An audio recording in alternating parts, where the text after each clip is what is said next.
Kenapa Anda ingin menikah? Yang paling tepat jawaban ini, karena cinta. Cinta atau kasih haruslah menjadi alasan terkuat. Karena harusnya inilah yang menjadi dasar pernikahan.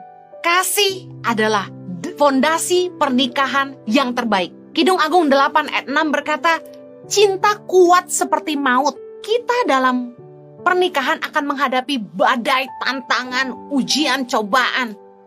Dan kasih kepada pasangan yang akan membuat kita bertahan. Pernahkah Anda nonton film kesaksian? Bagaimana ada suami yang sakit, parah, hampir meninggal. Tapi istrinya tetap mau menikahi dia, menemani dia sampai hari meninggalnya. Kenapa perempuan ini mau lakukan itu? Mau tetap menikah dengan pria yang sebenarnya sakit parah? Karena cinta. Kita tidak boleh nikah karena harta.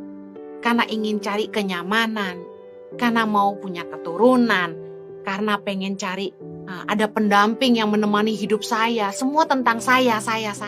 Tapi kasih itu harus lagi nih, melayani dan memberi diri. Kita mau bersama dengan orang yang kita cintai selama-lamanya.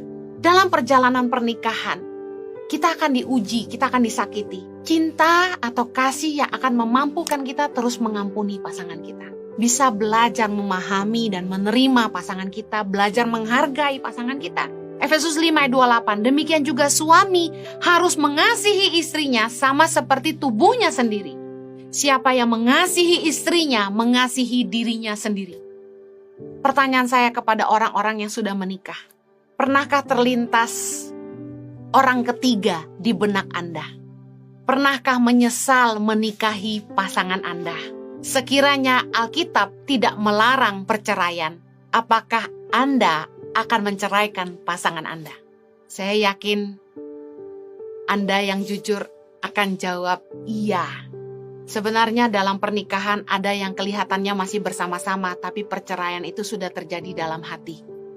Matius 19 ayat 6 tadi berkata, apa yang dipersatukan Allah tidak boleh diceraikan manusia.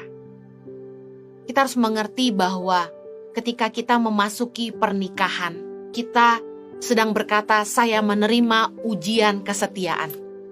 Memasuki pernikahan berarti mengambil komitmen, vow, untuk setia kepada pasangan kita dalam suka maupun duka, dalam sehat maupun sakit, dalam baik maupun buruk, dalam miskin atau kaya. Dengan menikahi pasangan Anda menerima ujian kesetiaan. Kalau Anda tidak bisa setia dan tidak mau setia, sebaiknya jangan menikah.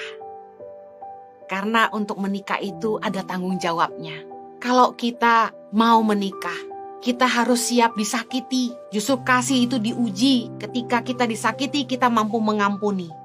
Terus belajar mengampuni. Seperti kita juga pasti pernah bikin salah sama pasangan kita, kita juga mau diampuni. Kita juga belajar mengampuni dan terus mengasihi. Ingat, keputusan menikah itu diikuti konsekuensi dan tanggung jawab. Jangan menikah kalau kita tidak siap menghadapi tantangannya. Nikah itu jangan cari enaknya aja. Ingat, nikah itu ada tanggung jawabnya dan konsekuensinya. Ada harga bayarnya. Saya berdoa agar setiap kita tidak mudah menyerah dalam pernikahan kita. Kita yang sudah buat keputusan untuk menikah, ayo belajar setia. Doakan pasangan kita. Jangan cari alasan, jangan menyalahkan orang lain, jangan punya victim mentality, jangan malah menghindari masalah. Tapi hadapi harga bayarnya. Kecuali Anda disiksa secara fisik yang bisa mengancam jiwa Anda dan anak-anak Anda. Saya ingin Anda bertahan dalam pernikahan Anda. Kalau Anda sampai disiksa secara fisik, Anda harus keluar untuk menyelamatkan diri Anda dan anak-anak Anda dan mencari pertolongan dari orang lain. Tapi selain daripada itu, mari berjuanglah. Kalau ada suami-suami yang tidak bertanggung jawab kepada istri dan anak-anaknya, mari dengarkan firman Tuhan hari ini. Bertobatlah sungguh-sungguh, kasihilah istrimu seperti dirimu sendiri. Jangan cuma memanfaatkan pasanganmu untuk memenuhi kebutuhanmu. Jangan hanya paksa pasanganmu untuk mengikuti kemauanmu sendiri. Maunya dihargai, maunya istri tunduk. Pertanyaan saya, apakah sebagai suami Anda bisa jadi teladan bagi keluarga Anda. Aba adalah sumber. Kata Aba berarti Anda harus jadi sumber bagi keluarga Anda. Kalau Anda tidak bisa menafkahi keluarga, bagaimana mungkin Anda bisa menuntut respek dari pasangan Anda dan anak-anak Anda? Pertama-tama dimulai dari suami. Harus jadi imam, teladan, contoh, sumber bagi keluarga. Baru mengurus keluarganya dengan baik. Sehingga istri dan anak-anak Anda bisa dibawa untuk hidup mengenal Tuhan. Bisa mengasihi dan menghargai Anda juga. Saya berdoa untuk para wanita. Jadi istri yang baik, penolong yang setia. Jadi penolong yang senantiasa menguatkan pasangan Anda. Tidak meninggalkan suami Anda di saat susah.